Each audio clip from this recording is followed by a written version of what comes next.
Well, I think growing up in Zanzibar, which is in a way a concentrated cosmopolitan society. This series of presentation is part of the Awakening Project. And at that time, then I joined here.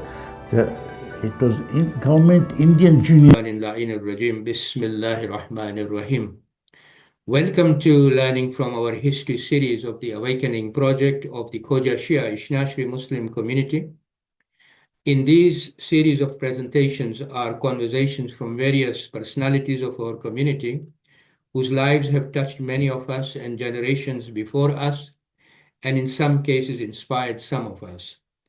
We believe that such conversations are of immense benefits to all in the community to understand our heritage as well as our community history.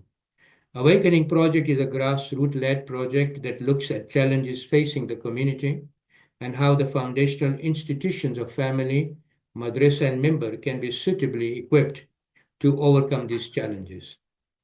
You will find more information on the challenges and solutions on the Awakening Project of the Khoja Shia Ithna-Asheri Muslim community website and various YouTube presentations. Now I have with us Aliraza Rajani. Salamun Alaykum, Aliraza. Alaikum Salam wa rahmatullahi wa barakatuh. Aliraza Rajani was born in 1951 in Peramiho, Songea. This is a remote village in South West Tanzania near Lake Malawi in the southern tip of the Great Rift Valley. He lost his father Kassamali Rajani at age 7 years and mother Fatmabai Rajani at age 15. Both parents were from Songea. He completed primary and secondary education in Songea, Lindi, and Dar es Salaam and pursued a degree course at Salaam University. Subsequently, he worked with Ministry of Trade and Industry for 6 years as consultant to the minister. Then for 14 years, he owned business with Haji Saheb, founder of WIPAHS, that today runs a multifaceted humanitarian project at Kibaha in Tanzania. He subsequently migrated to Toronto, Canada. His community services are outstanding. He served for 9 years as president of Salaam Jamaat, which is the largest Khoja Shia Ithna-Asheri Jamaat in Africa, and after migrating to Toronto, served 6 years as president of Toronto Jamaat, which is also the largest Khoja Shia Ithna-Asheri Jamaat in North America. He also served or involved in various charities and non-profit sectors, both in Tanzania and Canada, within the community as well as government and others.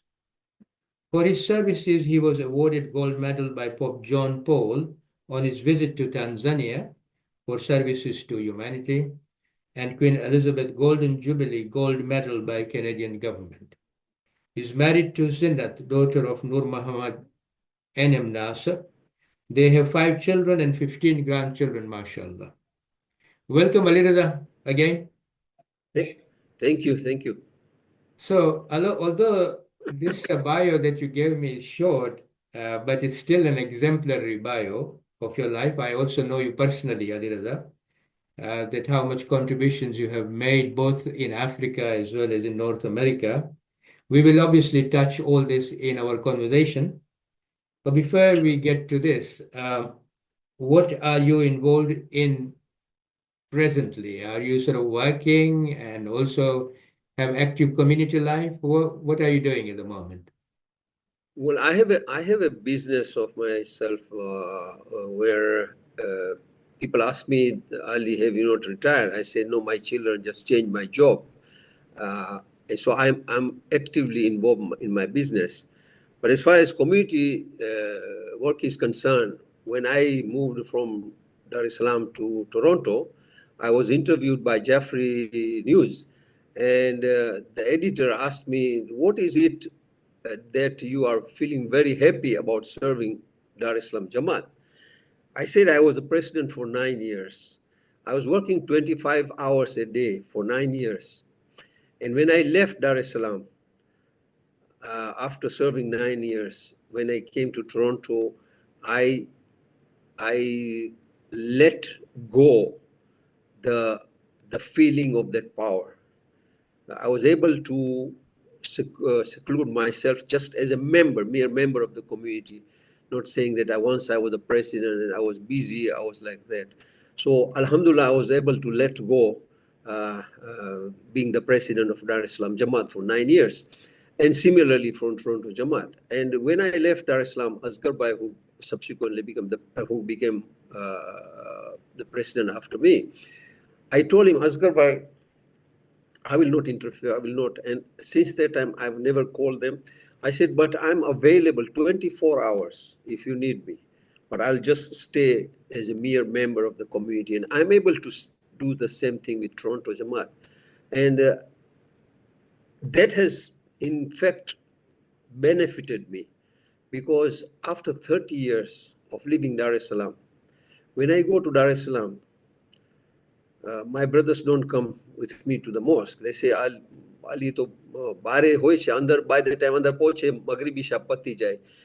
I will come to as the president. Ali. Yeah. I will come to. We will discuss all that. But what are you doing at the moment? I mean, are you active in the community or not?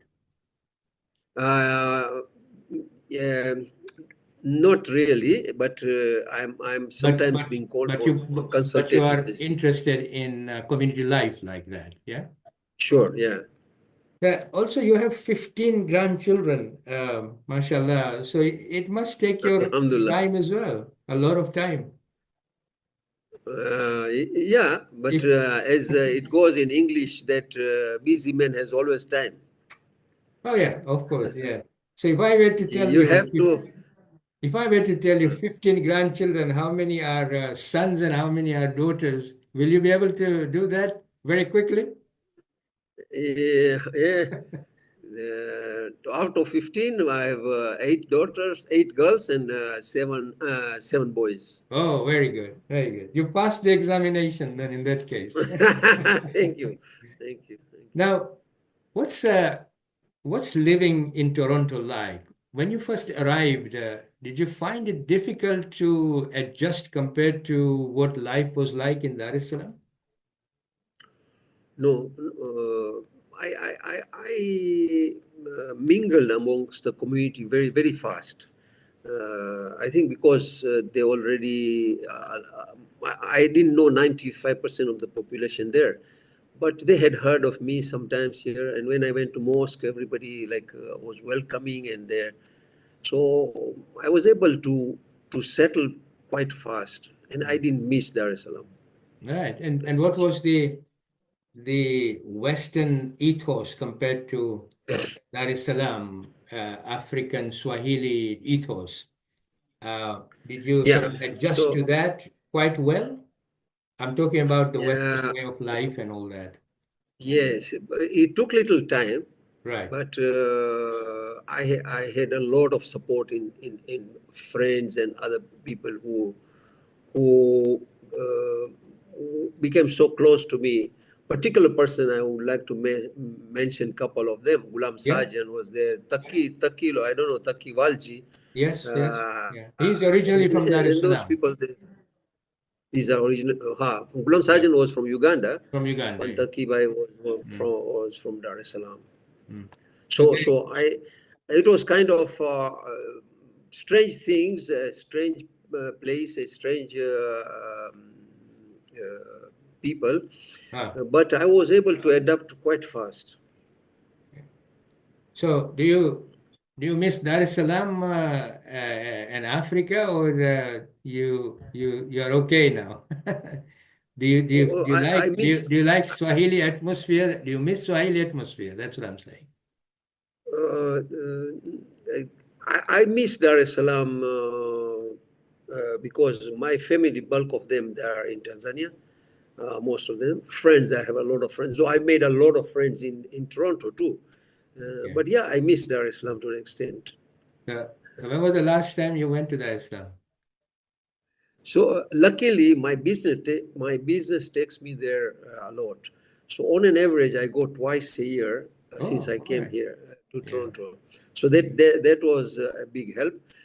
But also, I plan my trips so that there are some family events at the same time my business is done. So weddings or something. And mind well, I have very extended family there in Tanzania. That's right. I know that. Yeah. Yeah, yeah. Okay, I want to come to your childhood now. Aliraza, you were born in Songea. Talk to us about your childhood in Songea. Uh, First Songea, and then we'll talk about the other places. I believe you went to Lindi as well, and Dar es Salaam, yeah? Yes, I first of all, Songea was a place which was so remote, but people were very close to each other. Even today, when Songean goes anywhere, I go to New Jersey or Vancouver or somewhere, and they find, and I must contact Songea people. So they up to today, Songea people are very, very close to each other. So there was a lot of affinity within the community. We were about 80 families, Shia, Khoja, Shia Ithna-Asheri families. We had decent sized mosque, and incidentally, we had a school which was built in 1950s by our community in Songea. So our community was quite, though elder people were themselves not educated, but they were quite progressive as far as learning is concerned. Yeah. But Songea, it was a remote area. In winters, in rainy days, sometimes it was becoming very difficult to commute there. And by comparison, our relation with the Africans was quite good.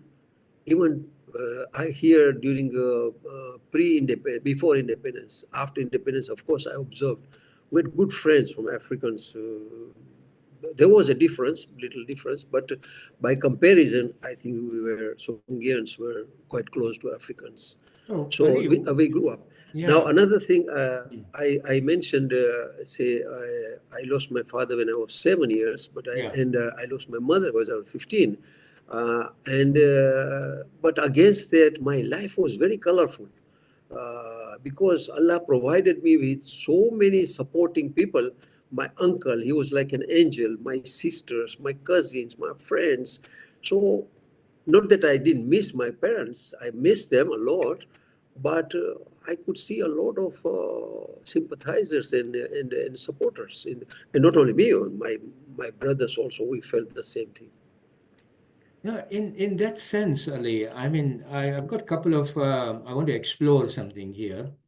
In that sense, when you say that the relationship with African people within villages and small town or small area was much more sort of close and meaningful and more camaraderie, because you need each other there. Together you have to survive in a small town or small place. Compared to the city, would you say that the relationship were different in that sense, or would you say that the relationship is same? Would you say that there is a difference between a relationship between in a city between our community coming in contact with African people and in the village? Would you say there is a difference, Ali? Of course, there was difference. We had heard that there was a lot of segregation between Asians and Africans. Both pre-independence and shortly after independence. Even later on, our relation were not as close with Africans in those places. But I don't know, somehow Songea people were but we would treat Africans and our servants with a lot of respect, and our parents. We saw our parents, my uncles, the way they treated the staff and the people generally. It was there was not too much segregation comparatively. No, that's good. So your parents But in died, fact, yeah. Go on. In fact, later on, I may stress one thing that a lot of our community they were thriving in those places in remote areas, and slowly as they moved out, our centers become obsolete or run down. But Songea, there are five couple who live there, about 10 people. The children are in Dar es Salaam.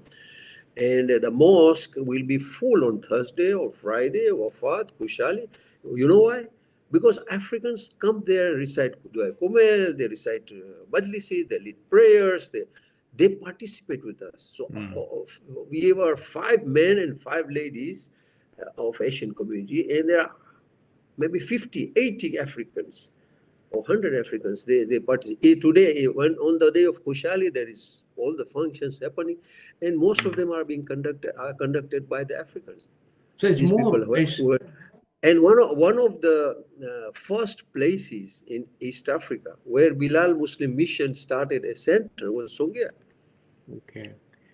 So there's more of an integration now between between Asians and Africans. At least in our community, there's more of an integration now, particularly faith-based, in the sense that a lot of Africans now have become Shia Ithna-Asheri, and so there is a community now emerged, both of Africans and Asians together, based on that faith. Is my evaluation correct there, Aliraza, in Songea? Yeah. In other places, you mean? No, in Songea. In Songea, yes. Songea, from about, I think about 15, 18 years ago, they invited, they had their own center, Bilal Muslim Mission. They said, why don't you come and participate with us? So, and then they started, in the beginning, they were so that's how reluctant, integration. slowly, yes. Okay, Ali, I want to, so parents died at a very early age, and you were very sort of young at the time, and it's nice to know that you were shaped by a lot of people supporting you at a very early age, and you in a way became people's man. You liked people around you, presumably because of that. And it still remained with you. I can see that when we come to Toronto, you always invite people and come for a lunch and all that. So we can see that. Sure. But I want to. You have a large family. Rajani family is quite large, I think, and they played a very important role, I think, in your life. Yes. Yes, indeed. My uncle, when my father died,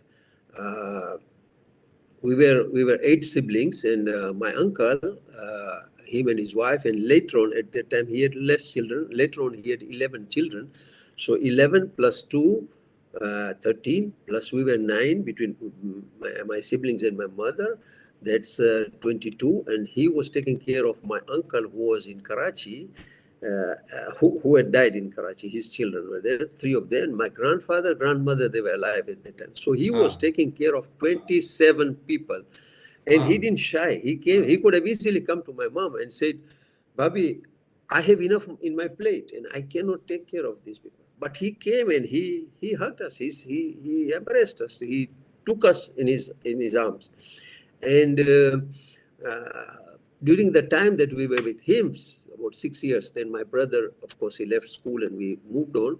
But during the time that we were with us, 6 years, I have not seen a single frown on his face. In fact, whenever he was seeing us, he was more happier than even when he was talking to his children. So I asked my family, what do you call a person like this, less than an angel? So these were, now he had 11 children. My other, similarly, Haji Saheb's father died in 1953 when Haji Saheb was probably 6 years and he had 2 siblings.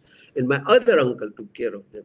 So it was like, they were very noble people. They were very religious. They were very noble. And I think they're angelic. So him and my other uncle, he had, these extended families, as we time developed, They married and they had children. Now I go to Dar es Salaam. I was inviting family for wedding. My brother said, "Who you gonna invite? Who you gonna leave? Keep it in the mosque. We have 300 families, only Rajanis, plus your friends and your that thing." So we have extended, and naturally this. My uncles and my sisters, particularly, they played a major role in shaping what we are today. Right. Now, obviously, you finished your primary and secondary education. Did you finish in Songea, Lindi, that area, your primary and secondary education? I did my primary education in this school, which is Ithna-Asheri. It was called Haidari Primary School. Where was that? Then it was nationalized in Songea. All right. Yeah. So I did my primary education there, and then I went to Lindi. I was at the boarding house. I did my secondary there. I did my A levels in Aga Khan Boys School, and I was one of the rare Ishnashis to live in Aga Khan Hostel. Right. Nobody is it is, but it happened because of default, because I was being sponsored by the government, and they had to take the government students there. Oh, okay, so I stayed there, and then I went to national service. And after finishing, I went to University of Dar es Salaam. So let's explore national service. What was that about? What did you do during national service then? How many years did you spend? National service is, once you decide you want to go for A levels or higher education, you are bound to do national service. You are in contract with the government to do the national service. And the government will pay for all your expenses as far as education is concerned. Okay. So what happens is they send you for 3 months of military training, 3 months for farming training, and then you can pursue your higher education. And once you finish the higher education, you have to serve the government for 1.5 years with 60% of your salary going, as it is, the salaries were meager. But of that, 60% was going to the government. All right. Yeah. Okay. So the most interesting part was the military training. That's the 3 months of military training. So this is how you had to repay whatever the government spent on you. Yes. Okay. We had to sign a 2-year contract with them. We have a 2-year commitment of national service. Interesting that. Now, then you went to Dar es Salaam University. Now, what was the what degree did you pursue there? I did honors in mathematics and physics. Mathematics and physics. Physics. Okay. Physics. So, what was the student life like in Dar es Salaam University? What was the ideology that was there in Dar es Salaam University at the time? First of all, in Lindi, I stayed at the hostel, Ithna-Asheri hostel. It was a very pleasant stay there. Right. In Dar es Salaam, I stayed at Tambaza, at Aga Khan hostel. 1 year I stayed at Aga Khan hostel. Next year, subsequent year, I went to Ithna-Asheri boarding house. Right. In Dar es Salaam University, because out of so many, we were just very few lucky people, I would say, to be selected to go to university. The university was an outskirts of the city. It was being provided by the facilities were being provided by the international countries like SIDA and other organizations. Mm-hmm. So it was the facility was quite good, right. And the life was quite good and interesting there. So you were in Dar es Salaam University, and at that time the president of Tanzania was Mwalimu Julius Nyerere. Yeah. Now, would you say that how did you see his presidency reflecting back? You obviously now thinking back. How did you see the role of personality which was internationally renowned, Mwalimu Nyerere, as we call him? How did you see his role, and did he influence you in any way, your politics or anything like that? Well, You have to be candid here. yeah, I love. Yeah. I'll be very open, and Yeah, be I open. didn't It'd be agree nice with. to hear you. I, Yeah. I didn't agree with a lot of actions that he did, but I loved that man. I loved him because he was genuine, in my opinion. He wanted good for his country. He was at times he got carried away with nationalistic views. He was brilliant guy. He was a good writer. If you read his books, they are very, very, very interesting, and he was very anecdotal. And he was charismatic speaker. Yes. So Yeah. I love to listen to him. I loved him, and I respected him highly. Though I was a little upset with him when he did certain things during the time of Ujumu and nationalization, and those things. But overall, I think he was a brilliant statesman, and he was somebody that you feel happy to have loved him. Right. So you were proud of the fact that he was your president. Yes, of course, Mm. of course. Good. Now you worked as a And consultant. I had read many of his books. I was listening to his lectures. So Most he of also them. shaped your he also shaped your politics to a certain extent. No, I don't think so. Right. Because he was. I didn't agree with a lot of His policies of approach. Yeah. his. Okay. Yeah, his approach. Right. So you worked as a consultant to the minister. Now, who was the minister that you worked for? Oh my God. Was he Minister of Education, Minister of No, Telecommunications? Minister of. Huh? No, it was like Minister of. You see, what happened is there was this organization formed by. It was called IND Center, which was called Industrial Development Center, established by UNIDO, United Nations International Development Organization, and they were kind of giving consultancy service to the minister, whoever was minister of trade, and mostly we were with Minister of Trade.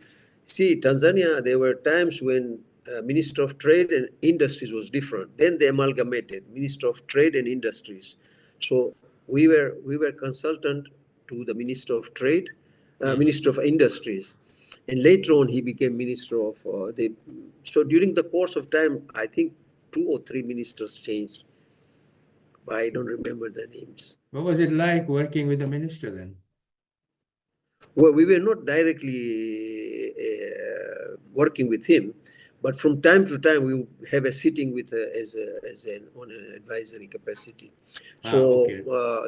the more interesting thing was a consultant from UNIDO. They came there. We were working with them, preparing something that the minister wanted. For example, there was a proposal by, let's say, Bulgaria or China or America to build some industry or to finance some projects in Tanzania, and we would be asked to do research and give our input, and we would then sit down with the minister, a minister or his principal secretary or whatever.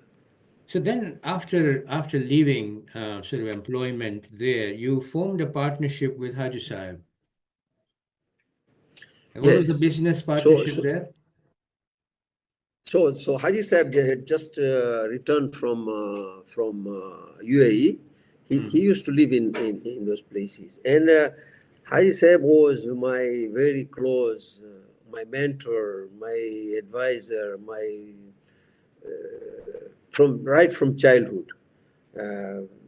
We grew up together in one household, and I respected him a lot. His name was Muhammad Hussein. He was never called Haji Saheb till he later years, and now people don't know his name. They even forgotten what was he called. He's Haji Saheb. So when he came from Dubai, at that time I had decided to leave this organization. Later on, the government had established one organization called TISCO, Tanzania Industrial Studies and Consulting Organization. So I was employed by them. So I decided to leave that, and then I was thinking, what will I do? At that time, Haji Saheb came, and we started this company. giving assistance to providing service to my brother and my cousin. They had a business in Songea, so we became their wing in Dar es Salaam, providing, and mostly it was transport and supply of consumer goods to Songea. So that was our partnership. We started there. This was back in 1979. Right. So it lasted quite a long time.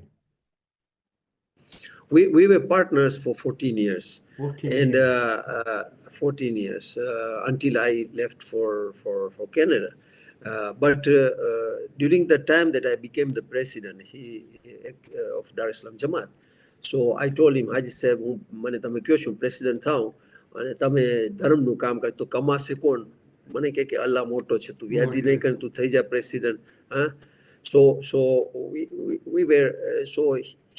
he was my partner even after I became president, and he was more focused in WIPAHS. And at that time, WIPAHS was just a group of friends doing some charity work. But yeah, 14 years till I left Dar es Salaam. Yeah. Now I want to come to your community life now, because I think I need some discussion there. By the way, you can speak in Gujarati whenever you feel the need for it. Don't worry about,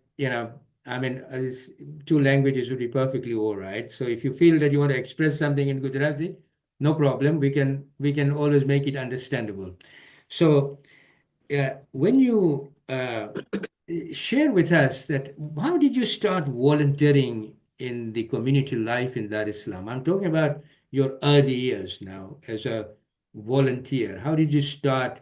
Okay, I want to now work in the community. I mean, you were on national service and University of Dar es Salaam, then working as a minister. Presumably, there was some community contributions from you in a voluntary capacity in the earlier years before you became president or whatever. How did it start?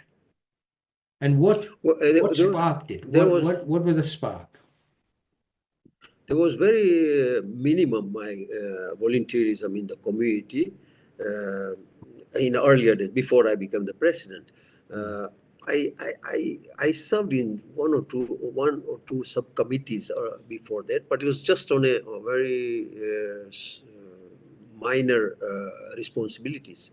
Then in 1986, you see, 1983, Mohammad Dirani became the president of Africa Federation, and he was the president of Dar es Salaam Jamaat.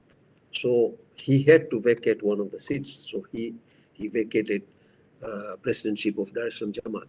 At that time, nobody was willing to take up the leadership of Dar es Salaam Jamaat. Ghulam Jan Muhammad, he kindly agreed to take up. After a lot of persuasion and coercing, he agreed to take. But he gave very specific. He said, I'm only going to manage the Jamaat as far as religious program is concerned. I'm not interested in taking even the second term. After 2 years, my term will finish and I will walk away. So you have to find, because at that time, nobody was willing to come. So in 1988, around 1986, there was this, before 1985, Haji Saheb and his group were already active, and people were saying, hey, next election, why don't you become the president? So Haji Saheb comes to me and he says, Ali, and I was his confidant, and he would seek my advice on a lot of his matters. So he came and he said, Ali, I want... Sorry, who came Haji to Saheb. you? Haji Saheb. Okay, right. So I told, Haji Saheb told me that, Ali, my youngsters are pushing me to become the president. What is your advice? I said, Haji Saheb, I don't think you should become the president. I said, well, choice is yours. You to પોતાનો મરજીનો માલિક છે, પણ આ તું લે છે, મને કે શું કામ, reasons શું છે? હું કીધું, જો Haji Saheb, because Haji Saheb, one thing is there, whenever I tell him, if he doesn't agree with me on anything, he will not say, I won't agree. He said, Ali, શું કારણ છે? tu mane ke taro je opinion che, what is this? He was very open with, we had and we still have very, very close harmonious relation. So he said, why do you say that? I said, because I said we are so rigid, and this community needs a lead. And when you become leader, sometimes you have to be diplomatic, sometimes you are right, and you have to still accept. So what happened is, he went in his group, and the group said, why don't we tell Ali to become the president? Because youngsters wanted new leadership, they wanted. So one fine day, they come to my office and I said, Ali, why don't we become? I said, no, I'm not interested, and I'm not capable even. He said, why don't you, it's an opportunity. I said, no, drinking poison is not an opportunity. I'm not going to take this. Then I go home, and something was telling me that if Muhammad Irani did it, Ghulam Janmo, of course they were wonderful people, they were good leaders of the community. I said, if he can do it, why not me? So I said, my lunch, that thing, and my wife tells me, Ali, શું યાદી કરે છે? શું છે problem? Why you are, something is bothering you? I said, yes, I'm thinking of becoming the president. He said, oh, that's fine. If you want to become a president, then I'll go to my parents' place. That's very good. Because Muhammad Irani, President President, the wives didn't leave. So who thais ne tu nahi jai to kai moti baat hai. So I was joking, and then I went, was resting, and she came next to me and said, Ali, if you ask my opinion, I don't think you should even consider this point. But to the marginal malik, if you become the president, you will have the biggest supporter in me. So that was the motivation. Himmat maili mane. And I went to my office and I said, I can do it. I have no experience, I have no capability, but I'll build experience. And the first time I got elected, I was speaking from a paper. I was shaking. 10 minutes before election, I said, Ali, tu શું કરે છે? ભાગી જા અહીંયાથી. તું ક્યાં અહીંયા હોલામાં પડે છે? But something was telling me that, Ali, this community needs a lot of things to be done, which we will elaborate later. And I think you can do it. So, plus, I got support from મારા જે friends હતા ને, જે લોકોને I thought if I become the president that these are the people I would want to be in my team. જેને phone કર્યો બધા મને કીધા કે Ali, this is very good. Will you support me? Yes, I'll support you. Will you become my secretary? Yes, I will become my secretary. So it was, I don't know what was happening.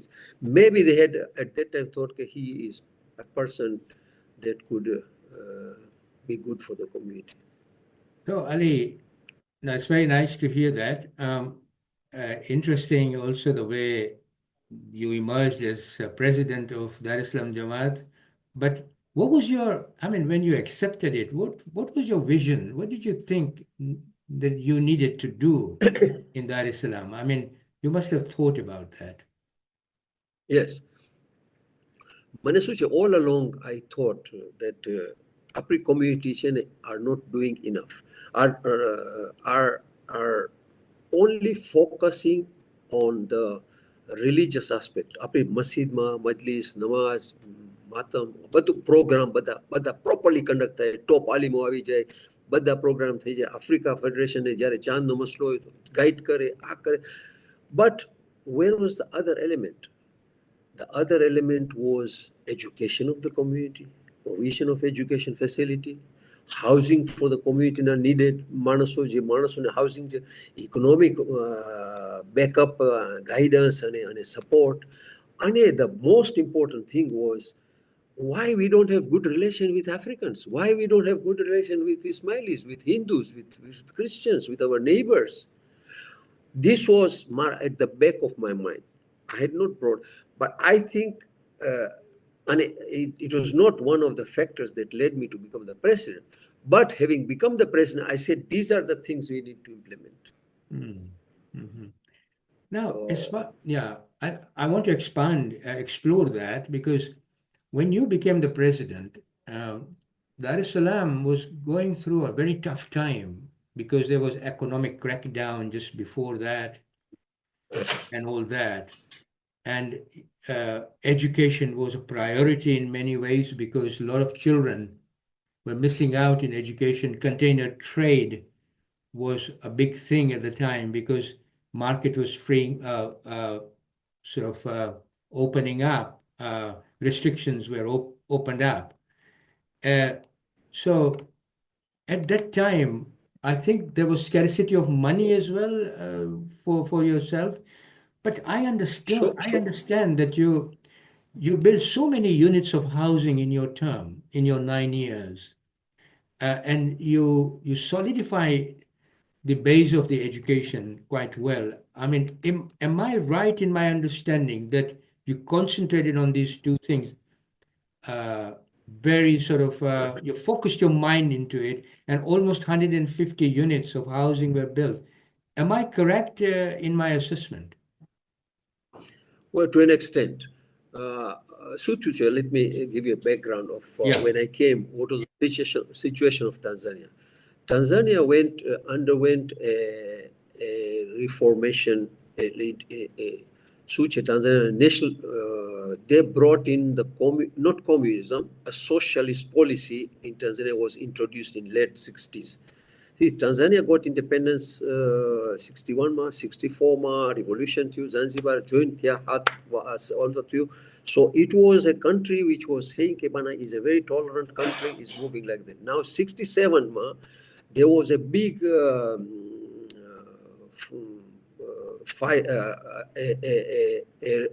awakening of the fight for South African apartheid regime. It started at that time. Now, at that time, East African community, East African harbors, East African metrology. One of the key East African community in Olanhata is East African Common Market Treaty, where if something is available from within that country, within the three countries, they would not go out to buy this. At that time, Nyerere went to China, and from there he broke the East African Market Treaty rules, and he started trading with China. And Chinese came with a lot of influence of socialism, and he declared a socialist policy for the government in 1967. And Pachi they started. Pela शुरुआत में एक वर्ष तो काई ना करा खाली सा अफ्रीकन एरिया ने अंदर तू जे Uzma no villagization, and later on the government started nationalizing. First they nationalized banks, then insurance companies, then they nationalized houses, nationalized education facilities, schools were run by religious organization, Catholics or Aga Khan, and so forth. He nationalized all those things, all the education facility, because he wanted to provide education, universal education to everybody. So this is where I said some of the policies I didn't agree, because equal education doesn't mean you educate everybody and bring them down to a level where everybody is equal. You have to give. So Tanzania underwent almost 15, 16 years of underdevelopment, because the fact that he nationalized, nobody wanted to develop, nobody wanted to build a new school, nobody wanted to build houses because houses were nationalized. So from 67 onwards, houses were nationalized in 1970. From 67 onwards, there was no new development of facilities in the country. So 1986, when I became the president, and Apela, Ujama was, Ujumu Jahatune, that was the climax of this. Nyerere policy no climax was Ujumu economic saboteurs campaign. So that climax when they crossed, and that is the time I became the president. And so there was shortage of houses, shortage of education facilities, shortage of shortage. So the urge for, and mind well, as far as education is concerned, there was no new schools being built, but the community was encouraged that get education. So Africans, they wanted to get education. The facility were not being built, But more and more demand was created. So what happened is 1986, when I became the president, at that time, we were starved of this thing. And maybe I came at the right time. I'll give you just one example. I was talking to Murtaza Laka, may Allah give him Jannat Jaga pe, Manase was a very noble guy.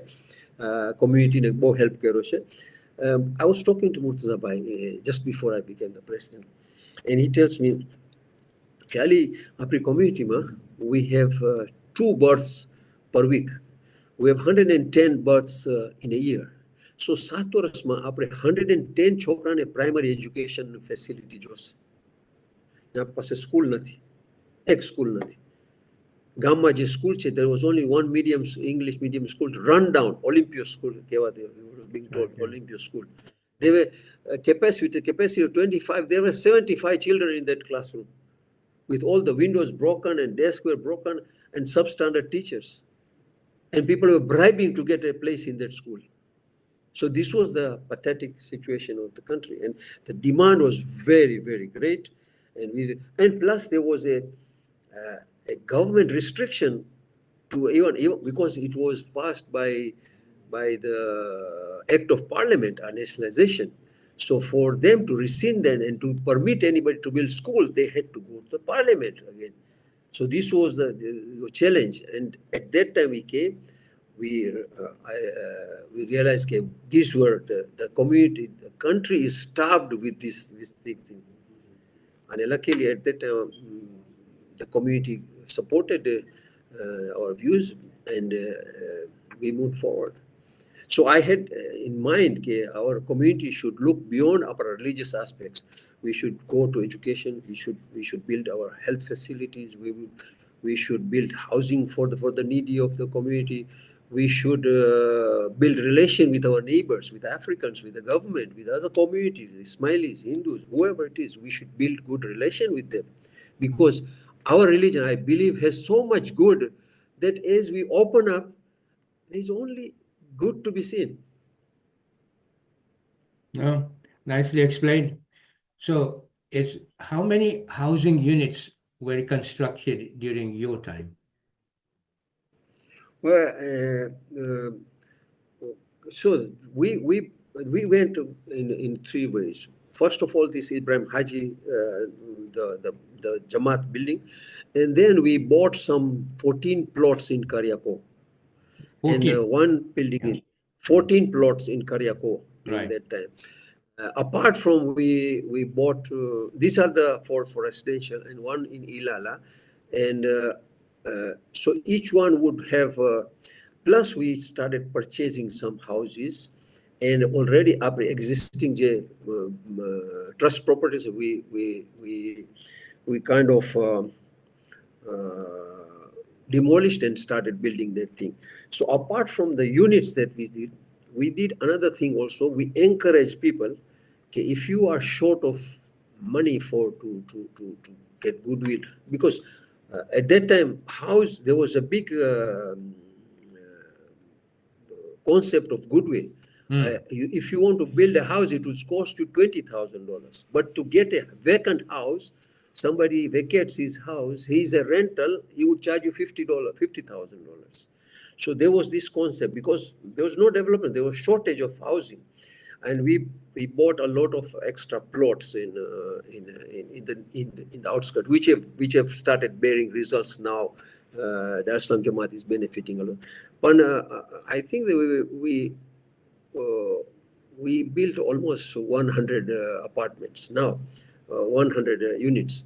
But apart from that, we helped another 50 or 100 people to acquire their own places. Plus, we encourage people to move to Morogoro and other places, and the Dar es Salaam Jamaat was supporting them. They were giving them some help so that they can go and establish in those places. So in 1992, and during one of the Kushalis, I addressed the community. I told them, Alhamdulillah, we have solved 80% of the community's housing need. And in 1986, when we started, we bought a building which had 5 apartments, small apartments, 1 2-bedroom apartments, and we had 268 applications for in Ilala, not in Dar es Salaam, in the city, in the outskirts. People said, "Who? Kaun ja sakte?" We received 268 applications. That was the scale of the demand. Alhamdulillah, in 1992, we said we have solved 80% of the community needs. But obviously, the demand increased. It kept on increasing, and obviously. Yes, but at the same time, our subsequent leadership which came, they went on to develop, and now I think in the stood upon your shoulder, and you stood upon the previous leader's shoulder, and you developed the community that way. So similar with education, presumably Al-Muntazir School was expanded, and the plots were bought by Asghar Bhai when he became the president of Salaam Jamaat and expanded Today, as we speak, Al-Muntazir Islamic Seminary, we have a couple of schools, Al-Muntazir Seminary, Al-Muntazir Girls School, Al-Muntazir Primary School. Yeah. So they have got 5 campuses as we speak now, fully developed campuses. One of the campuses is on the beach, facing Aga Khan Hospital. Because my friend comes and tells me, when Olympia School ma jaun chu, mari chokri ave che, asthma thai jai che, vombi che, હું કીધું તું મને support કરજે, દુઆ કર કે એક વખત તને સ્કૂલ આપીશું જે દરિયાની હવા આવશે ત્યાં. And we have a school there, primary school, opposite Aga Khan Hospital, Dayawaljini property હતી, which was nationalized and which was given to us courtesy Dayawaljini and the government of Tanzania. ત્યાં અમે school બાંધ્યા. So we have 5 campuses, fully fledged. We have 3,500 students. We have over 400 teaching and staff. Somebody told me they have got, Al-Muntazir has got almost $4-5 million in their bank account. We have more than 1,000 professionals, all of the world graduates of right from Australia to Canada, who are students, alumni of Al-Muntazir. You see the barakah now of when you have sincere intention. Imagine what can happen. But dua deya prapurvajone, those people who migrated and had that enlightenment of buying land and then donating it to the community, which is what the result is now. We are reaping the reward. I want to go now forward to, you became president of Dar es Salaam Jamaat. What was your relationship with Africa Federation at the time? We had very, very, very close relation, Africa Federation, and the respect of course there was Mohammad Irani, Habib Mulji. He was mainly those two were the presidents during my 9 years term, but the relation was very close, and there was consultation on a lot of matters. It was. I feel proud to say that we had the best of relation with. So you had a very good working relationship with both the presidents. Yes. Yes, what about the World Federation? Did you have any issues during your time with the World Federation? World Federation. Generally, we were very cordial with the World Federation, and we had good relation. And हमारा तो direct contact ना आता. It was through Africa, through the Africa Federation. And except that one incident happened, which I feel sad about. We were being supplied, Tanzania was being supplied with some containers had come, or one container had come, and we were told कि आने अंदर से Ventolin चे. Ventolin क्यारे बहुत demand आती. Tanzania ekdam vumbi na lide asthma ne ahatu baddi hospital. So we had allocated. We said we are getting so much Ventolin from World Federation container load, and we are going to allocate these to Aga Khan Hospital, Hindu Mandal, Muhimbili, free of charge, to be given to people at subsidized rate to poor people, because the demand was phenomenal. And we list down, and they were waiting for this container to come. And when the container came, we opened, it was empty. It was filled with garbage. Okay, so what happened is there was, I don't know if what game was being played. It was my mistake that I brought it up very. I didn't take it diplomatically. To find On out the hindsight, real maybe I facts, should have. what was Yeah, happening. Yeah. Okay. and I reacted. I reacted during World Federation meeting. I reacted during Africa Federation meeting, and I criticized our leaders, or people who were very genuinely working for World Federation in medical advisory board, and Mullah himself, Marhum.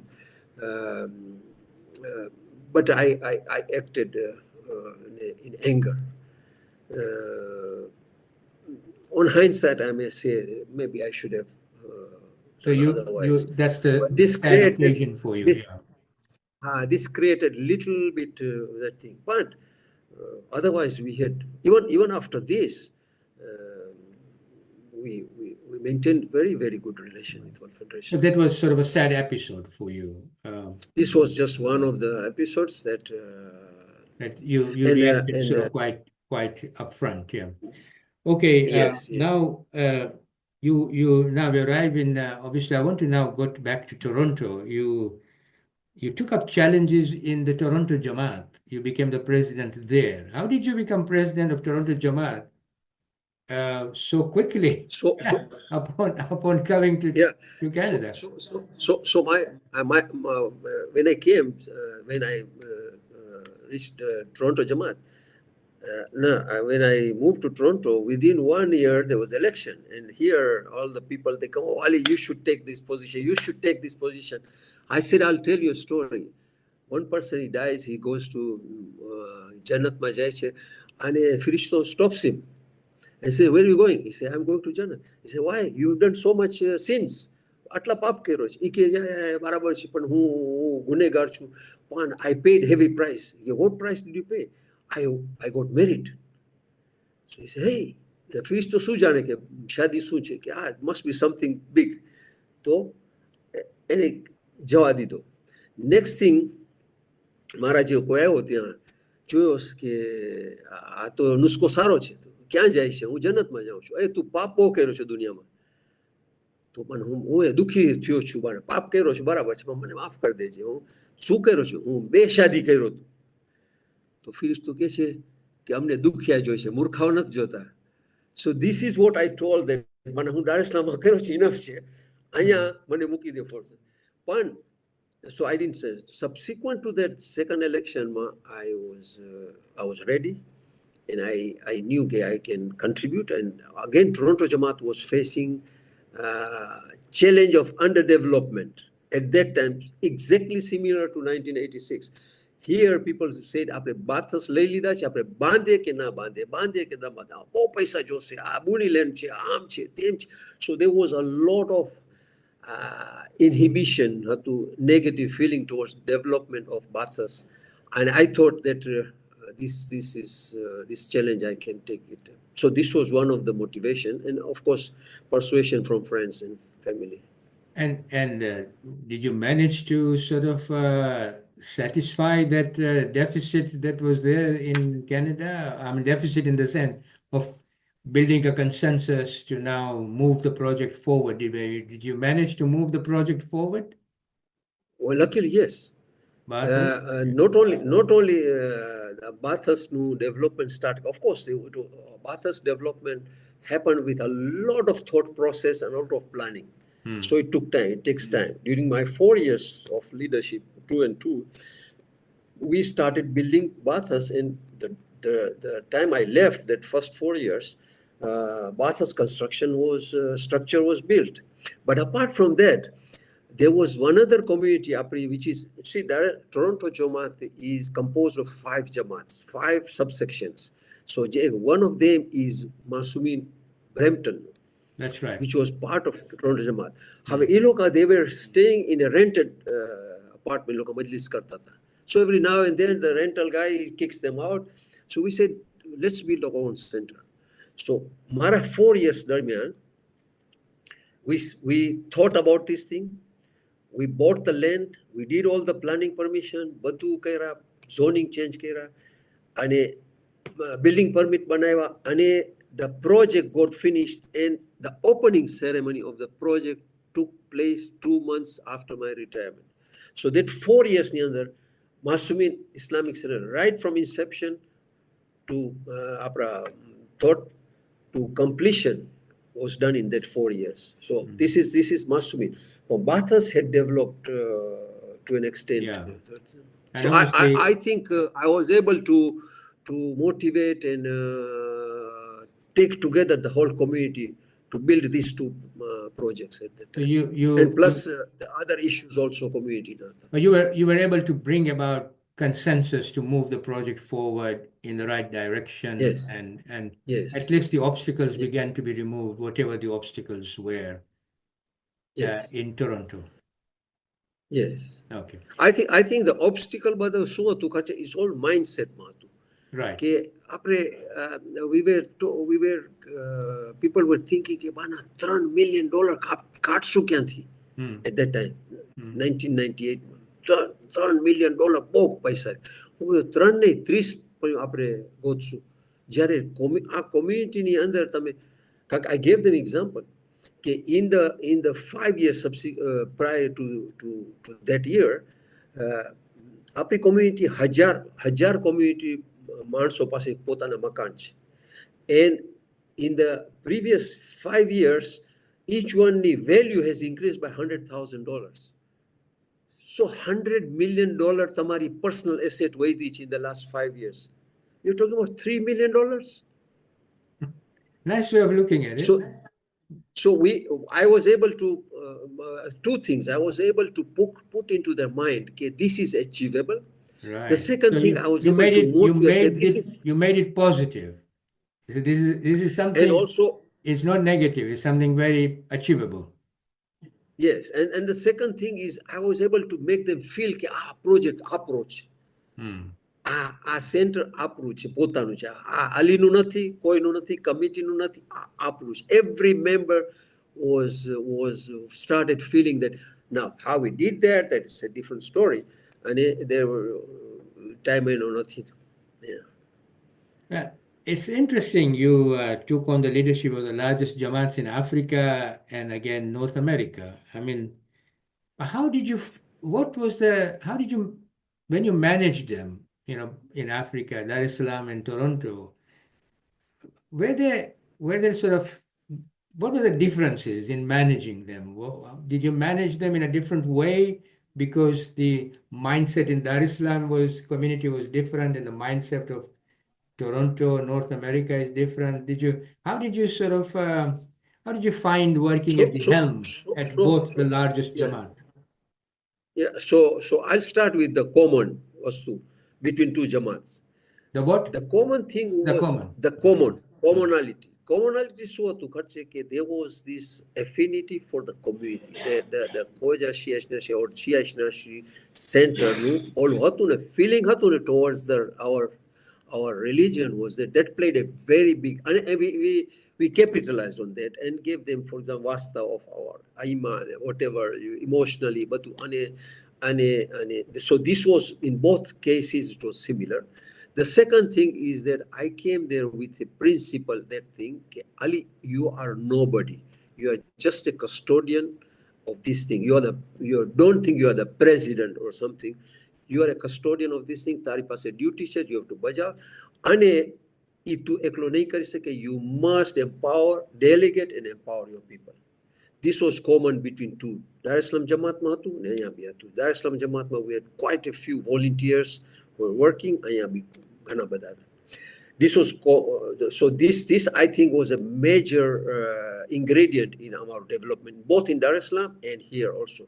Luckily, Toronto ni andar apri human resources, dunia ni andar strongest human resources hoy to Toronto ni andar che.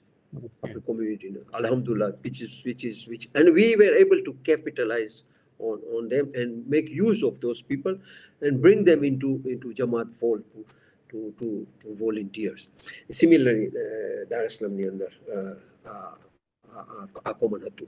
Manso wants to volunteer.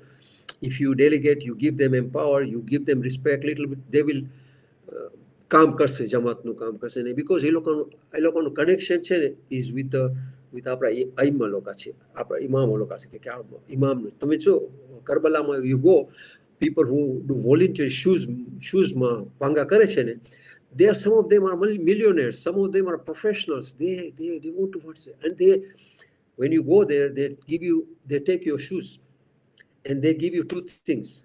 They give you a token and they give you a smile. A multi-millionaire. Anyhow, so this was common. The difference between two Jamaats was the needs of બે જમાતની different હતી. Tanzania need હતી housing ની, Tanzania need હતી medical facility ની, આ બધું કેનેડામાં હતું. કેનેડામાં people were thirsty of social services, socializing shortage હતું, mingling એકબીજા સાથે relation, એ લોકો miss કરતા હતા. So these were the two things. But again, building the center and the way we built, the way we motivated, it's become the soul of the. Yeah. I mean, I wanted to sort of get you to think about the way decision making was done in Toronto and the way decision making was done in Dar es Salaam committee. I'm talking about your executive team in Dar es Salaam and your executive team in Toronto. Was the decision making process different or about the same? I mean, in Toronto, arriving at the building up consensus and arriving at a decision more faster, more slower, how was it? So Dar es Salaam ની અંદર છે ને મારો personal involvement as Jamaat બહુ immense હતું. So I would be at every decision making. I would have to be involved. Small, right. Large, બધે ઠેકાને personal involvement હતું. અહીંયા શું હતું કે it was delegated thing. Okay. So naturally it would take longer time because આપણે એક વસ્તુ કરવી છે લાસ્ટ ટાઈમની અંદર શું છે કમિટી બોલાવીને ફોન કરી લીધો શું કરવું છે કહું છે આ બિસ્મિલ્લાહ કરું. So we do bismillah. A lot of times મારી છે ને રીત શું છે કે હું એ લોકોને before we go to the meeting I talk to them, what do you think? And I get their buy-in. And a lot of times I would not suggest કે આપણે આમ કરીએ. I would have them suggest જે more or less મારા vision હતા એ પ્રમાણે એ લોકો suggest કરે કે આપણે આમ કરીએ. Of course there was democratic right બધાનું to agree or to disagree. Right. Okay. But Toronto ni andar, because it was more delegated, it was more structured, it took longer, but it made more better decisions. I just want to switch on the power because the battery is a bit low. So just give me 1 second.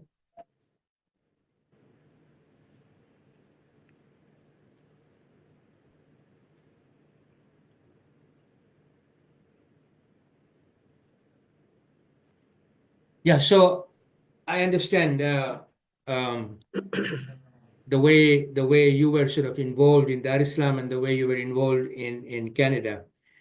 How was working with Nasimco like when you became a president of Toronto compared to working in Africa Federation? So you had to work with regional federation in both the case. How did you find working in Nasimco then? See, Africa Federation was more matured organization. It was very active. It had its own a lot of motor activities, including their meetings, their conferences. They were very organized, structured, and abadwatu. Nasimco had found some problem in its growth. So Nasimco સાથે અમારા relation તો same હતા. In fact નવી જે JCC અમે building બનાવી તો પહેલી વસ્તુ કર્યા કે આમાં નસીમકોનો રૂમ રાખી આપણે એ લોકોને એલોકેટ કરે. So on our side we had a lot of we were looking at Nasimco, we were positive that thing, but Nasimco unfortunately has not grown to an extent that we would have wished, or it has grown far lower than Africa Federation the way it has grown. So Africa was more mature. There was challenges. There was like themselves was a strong organization. NASIMCO was comparatively weak, and their working was weak, and support from, of course, various reasons. Support from other organizations, Jamaats were lukewarm. But as far as Toronto Jamaat is concerned, they gave a full backing to NASIMCO. But the need, Africa mati na NASIMCO ni atli demand na ati.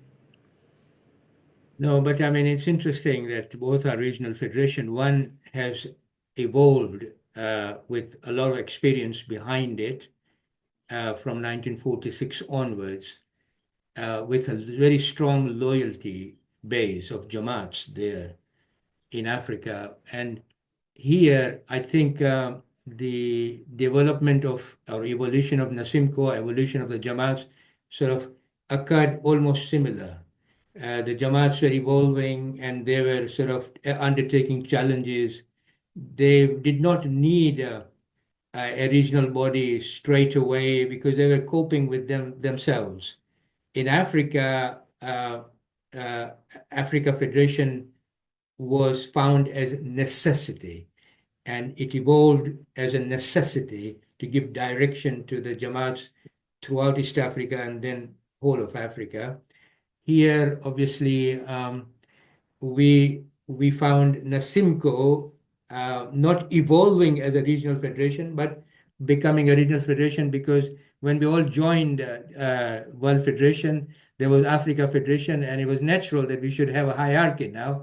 All the Jamaats in North America should become centralized into NASIMCO, and in Europe, centralized into Khoja.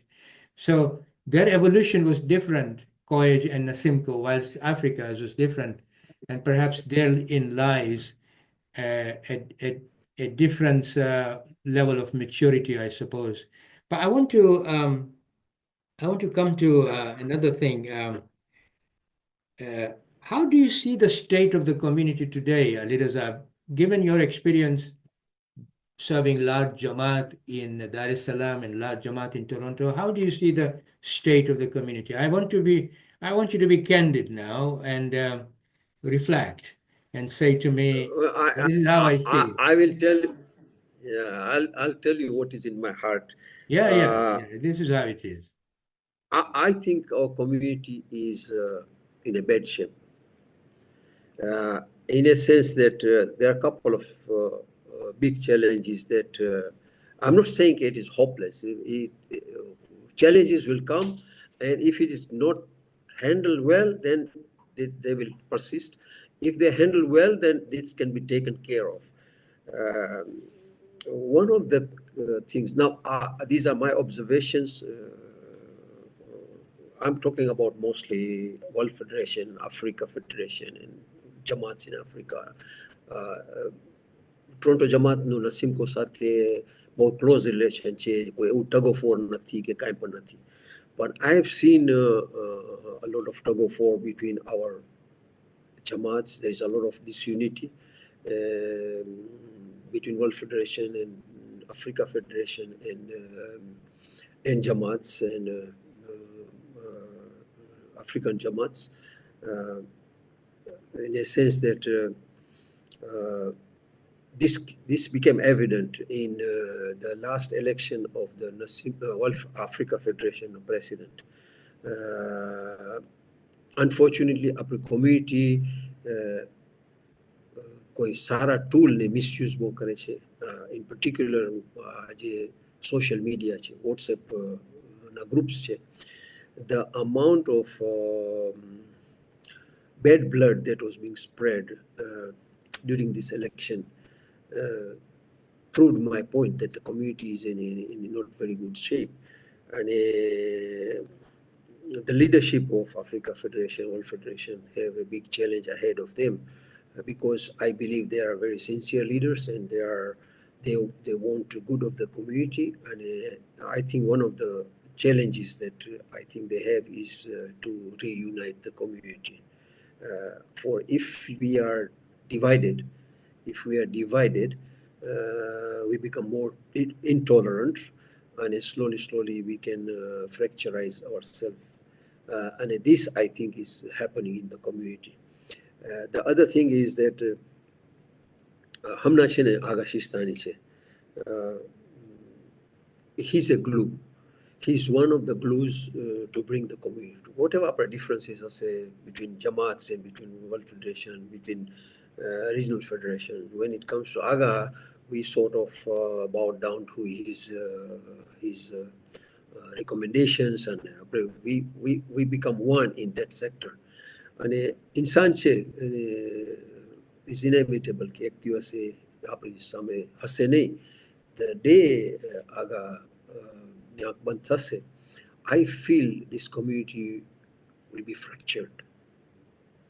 Sorry? This community will be. Je divse Aga no death thase.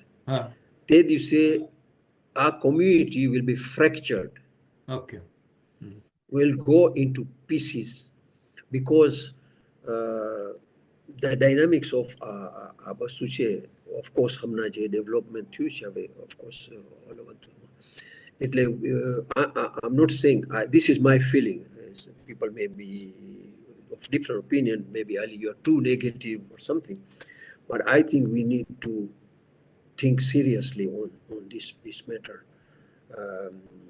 And perhaps a solution nahi hoye. And when we think kare to kain pan vastu no arda solution bhi nahi kriya ho sake. So this is one of the things that I am very worried about: the community, disunity, and a misuse of social media, and particularly how artificial intelligence. If we are not, if we do similar behavior, social media ma kaira che, so our community is going to pay a heavy price. This is just one of the observations. Baki, the way I'm talking about mostly Africa and other Jamaatul, African Jamaats, their progress, Alhamdulillah, we feel proud about them.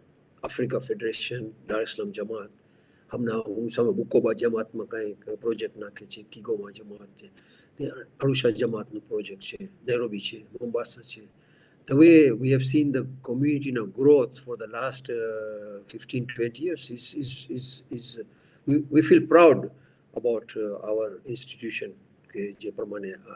Project बनावे छे, the community needs माटे. But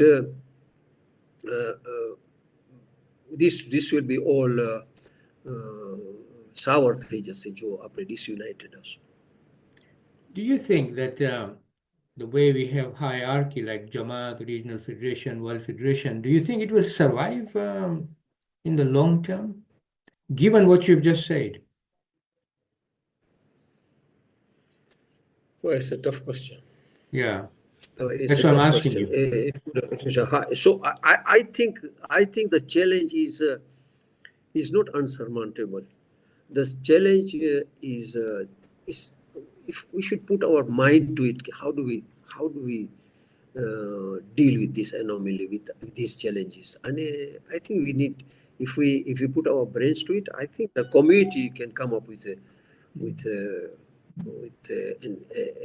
resolution to tackle and to solve this problem. From my small example, when I became the president of Toronto Jamaat for 4 years, then I left and the project got finished. And when the project Afri community magari gaya JCC ma, and we settled there. Then suddenly we realized that this community is divided, is disunited. There is pro this against this, pro this against this. We had two group of volunteers in Toronto Jamaat. They would not face to face एक बिना join at eye to eye. एक मानस ने तो पूछा कर के मने तू दे ओलो कप दे ज़ैफ आवे ने कैसे ने मने कप दे पानी नहीं के जो ओला volunteer ने के. This was the situation there. At that time, I became the president. So my first challenge was, how do I unite this? How do I make everybody feel that they are working for Imam Hussein alayhi salam? How do I bring them together? Yeah, and once we did that, yeah, you can see the the community no growth get lo harmony with thing. Maybe we need to look at the spirit of the community. I think that if, for example, trust is missing in the community, if respect is missing in the community, very basic thing, which were very present during, say, generations before, and they build the community on trust. The poor men who were coming from Kutch and Kathiawar, and the man who had the shop would say to him, look, borrow those and open the shop there, and as you build up your business, you can pay me back. Like your difficulties are my difficulties. That spirit in which we built the community in East Africa, and that spirit, although it remains, but we need to ingrain that spirit again within the community and remove the barriers between Jamaat and Regional Federation and World Federation. That red lines, we are the World Federation, we are the Regional Federation, we are the Jamaat, and you can't communicate there, and you have to go through this and that. And I think this bureaucracy will have to go sooner or later because of the world we are living in. And we need to bring in those values that we mustn't lose, which actually kept us as a community for 160 years now, without land, without army, without oil wells, but with our faith. And our mazhab, and our imambara, and our madrasa. Something like that needs to be revived again. I don't know. I mean, I'm just thinking aloud with you, Aliraza. Can I come to one last question? Maybe it's up to you if you want to answer. If I were to ask you one challenge that envelops youth mind today in Toronto, what would it be? You live in Toronto, so I'm just asking you. One challenge that a youth has, just one. I think the way Toronto Jamaat developed Batu Sari, the future as we grow, a lot of શું કહેવાય છે આપણે છે ને બે વસ્તુ છે એક છે રિલિજન એક આપણું ટ્રેડિશન છે a lot of traditional આપણી જે activities છે are entering into our system there's not necessarily our religion and they become precedence over our religion. For example, આપણે પાસે માતામવાળા આવે for example and they recite Marcia as if there is a celebration થાય છે માતમ કરે છે અને acting થાય I'm just giving one example of hundreds of things that are related to this thing that is entering in our community, and I think the youths a lot of community members are kind of skeptic about this thing. There is a worrisome thing. Yeah, I mean, what's the big challenge for the youth at the moment? I mean, how does the leadership see what is the big challenge amongst the youth today? I mean, do they have any idea what how youths are feeling today, being part of the community? What are their reservations? What their needs? Maybe I'm not talking about economic. What about spiritual needs of the youth? You think that we are lacking there in any way? Yeah, we are lacking big time. But at the same time, talking about Toronto Jamaat, youth participation in Toronto Jamaat is phenomenal. Is very big in Jamaat, both Jamaat activities and in our religious gatherings, which is a good sign, the attendance. But part of it is because when they come to WIPAHS, they feel very close to it and they feel good about sitting in that center. So this could be the thing, but our majlises, our lectures do not um, give justice to their presence. To there? To their presence there. The fact that they come there, we should give them something more valuable. All right, okay. So basically, they are not satisfied with with what is being given from the member, maybe? Is that what you're saying? Not only The majalises are not up to that level that they want? Not only member, but also our programs. For example, you go to Toronto Jamaat program, you leave home at 5 o'clock and you come home at 9 o'clock at night. 4 o'clock para program છે લંબાઈ છે programs. These are some of the things that could improve. આ બધી વસ્તુમાં improvement થઈ શકે છે. Even the majlisની subject material, mind well, we have some excellent lectures happening in our community. Luckily, we have seen a lot of youngsters go for higher education in religious field. They come out with brilliant lectures. Maulana Rizvi, for example, himself, many times the youth who come to the majalis and they listen to the lecture, but they have questions out of the lecture, and it sort of simmers in their mind, because if the lecturer doesn't present the evidences or in a way that makes sense to them, then they would want to find out more, and maybe that opportunity straight away is not there, and then he obviously goes away, and then he has to do research or perhaps find answers somewhere else. That way, maybe the Jamaat may have to provide that sort of satisfaction. Here is the thing.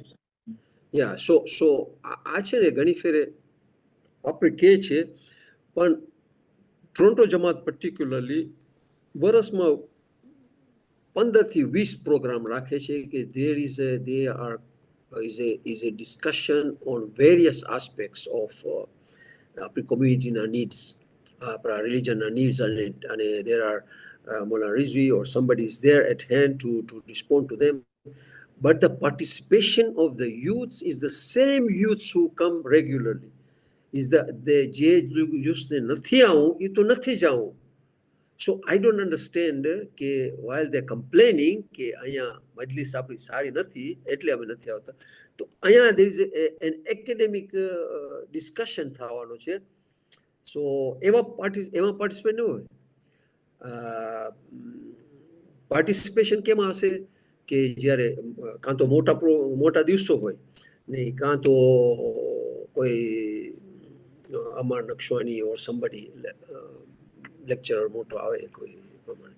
પણ so I don't know if our youth loka જે આપણે કહે છે youth લોકાનો challenge છે, I don't know if it's really the case or we need to look at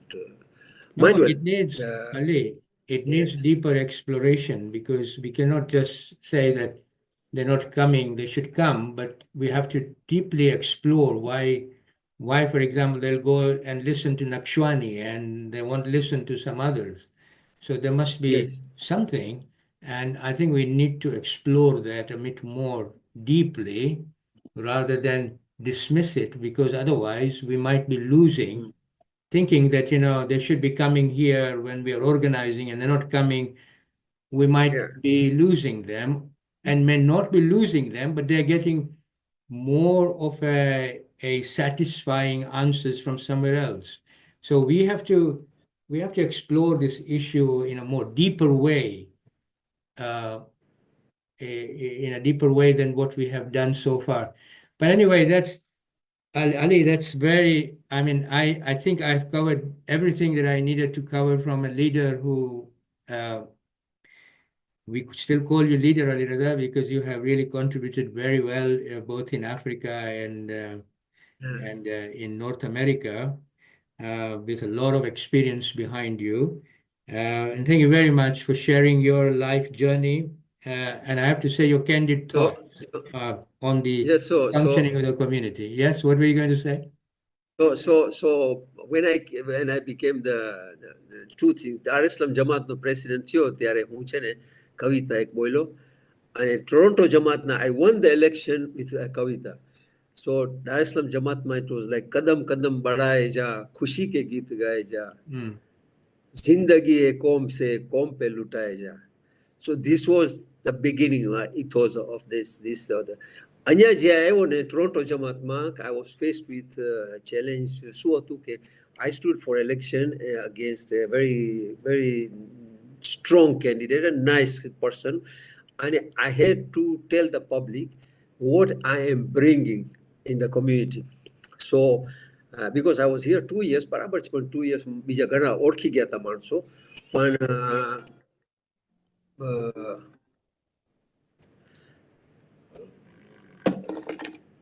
તો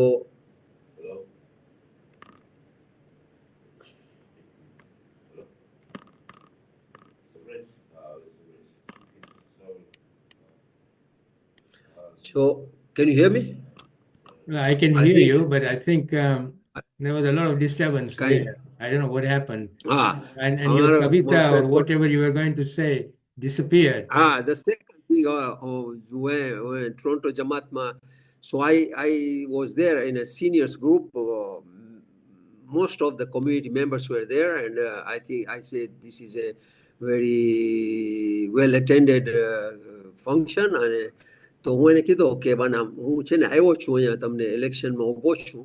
હું છે ને અનુભવી માણસ છું. દાર es Salaam જમાતનો પ્રેસિડેન્ટ હતો 9 વર્ષ. અને પછી કીધું કે જ્યાં ન પહોંચે રવિ મીન્સ સૂરજ, જ્યાં સૂરજ આખી દુનિયામાં પહોંચે છે, પણ જ્યાં ન પહોંચે રવિ ત્યાં પહોંચે કવિ, જ્યાં ન પહોંચે કવિ ત્યાં પહોંચે અનુભવી, અને ઈ હું છું. It's a very old Gujarati saying, and I remember that saying very well. Anyway, it's those sayings are worthy for reflection for our audience. But anyway, thank you very much. With these thoughts, we bid farewell to you till we meet again in Toronto. When I come there, inshallah, we'll meet. But thank you very much for accepting the invitation from the Awakening Project and reflecting with us your life journey, and hopefully this will be archived for research and all that. So thank you very much, Aliraza, for your time. It was my pleasure. Thank you very much. It was my pleasure. I hope that you enjoyed reflecting your life. Yeah, I like to tell stories. So I enjoyed. Yeah, Alhamdulillah. Thank you for giving me the chance. No, mashallah, you did very well, and may Allah bless you, Aliraza. And I hope everything goes well in India. And you have safe journey back to, you're going back to Toronto? Yeah, thank you. Chalo. All right. Khuda Hafiz. Okay, inshallah. Hi, Khuda Hafiz. Khuda Hafiz. Okay, Aliraza, we'll stop there. I mean, I'm going to edit it, things, and sure. Wherever we need to stop, we'll stop it. Yeah, definitely. So I hope you enjoyed it, Aliraza, and let's go. Yes, certainly. Thank you very much. Khuda Hafiz. Right.